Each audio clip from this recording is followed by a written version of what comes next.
Covering news where you live, this is 5 News. Well, thank you for joining us here today for the latest news and weather where you live. I'm Joe Ellison. Springdale police were called by a neighbor who says a woman had been shot and was knocking on their door for help. Now, this was along Eacher Avenue around 12:50 Wednesday morning. According to a press release sent by Springdale police, officers say they arrived to find the female victim with a gunshot wound to her arm. Officers say they found the suspect nearby in a blue Chevy Tahoe and hiding under a blanket. Police say he also pointed a pistol at them.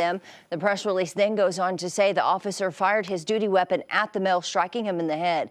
Both the female and male were taken to a hospital for their injuries. The identity of the male is not being released at this time, other than he is 17 years old. The officer has been placed on paid administrative leave per standard protocol. Of course, we will work to learn more and bring you that latest information on air and online. All right, before we get to other news, let's check in with Zach for a look at the weather. And Zach, it looks like we have more storms on the way. Yeah, a chance for some thunderstorms today. Another chance for widespread heavy rain at the very least tomorrow, and some stronger storms to mix in, especially River Valley both days, and southward from there into the Ouachitas have the highest chance for those thunderstorms. The rest of the area, again, still going to be tracking some heavy rain. Two systems we're watching. One system moving into the area today. Disturbance lifting out of Mexico and across Texas overnight into your Wednesday morning. That's going to continue to lift off towards the north. We've got a front moving in. We'll have cloud cover. We'll have some slightly cooler temperatures, still well above average for this time of year, just not looking at the record warmth that we saw for your Tuesday.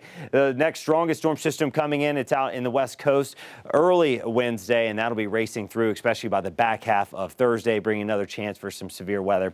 Again, the greatest chance for a thunderstorm or two is going to be south of I-40 for your Wednesday. We do have that level 1 risk out, meaning a strong to severe storm or two is possible. Widespread severe weather not anticipated. Again, as we go deeper into the afternoon, early evening, 3 p.m. to 8 p.m., that's going to be the main window. We could get one or two of these thunderstorms to pulse up. You can see that thunderstorm right there, right around Waldron, up to Boonville, Scott, Logan counties. If these thunderstorms can make it into our area, some damaging hail and some damaging wind gusts would be the main concern. Tornado threat is low, but this is the area that can't completely rule out a brief spin up. Better chances for severe weather just to the east and southeast of us. A few spotty showers in northwest Arkansas, but overall the best chance for rain for your Wednesday is going to be near and south of I-40. That'll clear out of here. We'll get a break as we go overnight, and then by early Thursday morning, we'll start to see some showers and a few thunderstorms trying to develop, but it does look like the majority of the activity will hold off till later in the day.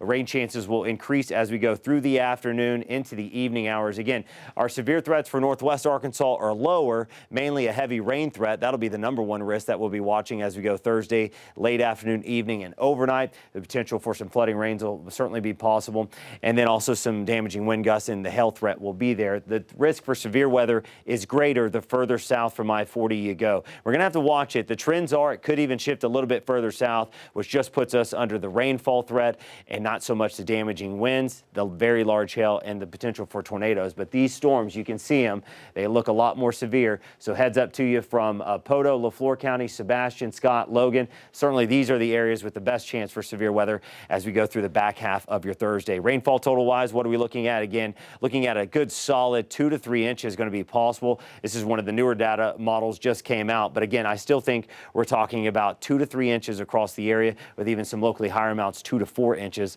off towards the south. Still on the backside of the system, some cold air, especially if the severe threat shifts further south.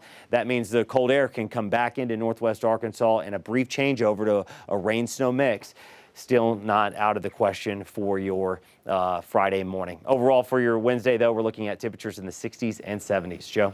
All right, thanks, Zach. Well, an important consumer alert for you about an ignition key problem that can shut down an SUV's engine while driving. Nissan is recalling more than 800,000 Rogue and Rogue Sport SUVs that have a jackknife-style ignition key. The models, they say, go back to 2014. The company says the key can collapse into a folded position and inadvertently stop the engine. Nissan says it's not aware, though, of any crashes or injuries related to the glitch so far. Well, the Arkansas State Park system turns 100 years old. What started as 80 acres surrounding Cedar Falls by Petit Jean State Park in 1923 has grown now to a $1 billion tourism industry. Today, 52 state parks cover more than 55,000 acres across 49 counties in Arkansas. That's including many in our own area like Devil's Den, Hobbs State Park, Lake Fort Smith, and Mount Magazine.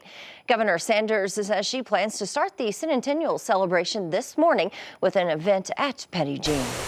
Well, many people gave their feedback on the governor's signature education reform plan in Arkansas. It's called Arkansas Learns, and people wanting to speak during the public comment were lined up. You see here, before the meeting actually got underway on Tuesday, they all wanted to share their opinions. From teacher pay to state vouchers for kids attending private schools, all aspects of the Arkansas Learns bill have been up for debate.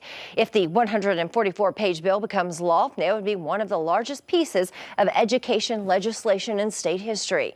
Public comments are continuing today. And next week, Oklahoma voters will decide on legalizing recreational marijuana across the state. The special election is set for Tuesday, March 7th. Right now, only medical marijuana is legal in Oklahoma, but if approved, it would make recreational marijuana legal for anyone 21 years and older. It would also implement a 15% tax on the sales. Now, the tax rate for medical marijuana right now is 7%.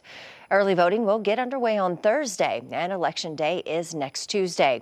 Now, if voters approve the question, it will go into effect 3 months after that. And there's a new discovery at War Eagle Cavern, one that could date back more than 130 years. 5 News reporter Jose Carranza takes us through the cavern and how workers came across this historic discovery. I'm here at the Blackburn Homestead, where the general manager of the cavern tells me the only thing connecting their mill and the cavern is the War Eagle name. That's until now with the Blackburn carving. One of the things we're known for is we have a very large natural entranceway. It's over 3 stories tall, so it wouldn't have exactly made the cave difficult to find for any explorers in this region. The War Eagle Cavern is a well-known cavern in northwest Arkansas with a large entryway directly on Beaver Lake. The attraction offers a cavern tour, gemstone panning, a maze, or for those a little adventurous, a headlamp-guided spelunking tour. We'd have to kind of traverse through the cavern down below in the waterway.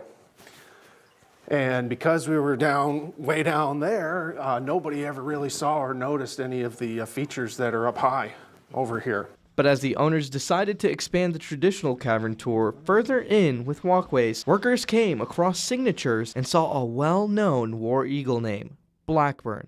You have the 2 letters right here, which are his first 2 initials. That's a Z and a J. And then the Blackburn name starts right here. The Blackburns, they started the War Eagle Mill, but they were in this cave too, and they were probably some of the first white settlers in the area to come down here, besides the Native Americans. Sylvanus Blackburn was the founder of the grist mill, which saw a lot of use during the Civil War. But it turns out the initials aren't of Sylvanus, but match those of his son, Zimri Jackson Blackburn. Not only do the initials match, and the last name obviously matches, this is the only signature that is written in cursive that we've found in the entire cave. The discovery offers a new possible connection between the 2 northwest Arkansas staples through the Blackburn name. A lot of people assume that because we have the same name, all those 2 places are related. And we always used to say, yeah, we're not, actually. But now, there's proof that was put there probably 150 years ago. It says, yeah, actually we are. That family over there that started this, they ended up exploring down here too. Now, if you'd like to see this new discovery for yourself, you don't have to wait long. The War Eagle Cavern is set to open up this Saturday, March 4th. In Rogers, covering News Where You Live, Jose Carranza, 5 News. All right, thanks for that, Jose. Well, they give tours every 20 to 30 minutes throughout the day. For details on tickets, if you want to go see it, you can visit. Just try the 5 News app and, of course, our website. You'll find it right there. Well, thank you for joining us here today for the top news and weather where you live. I'm Jo Ellison. Make sure to catch up with us again tomorrow right here for more.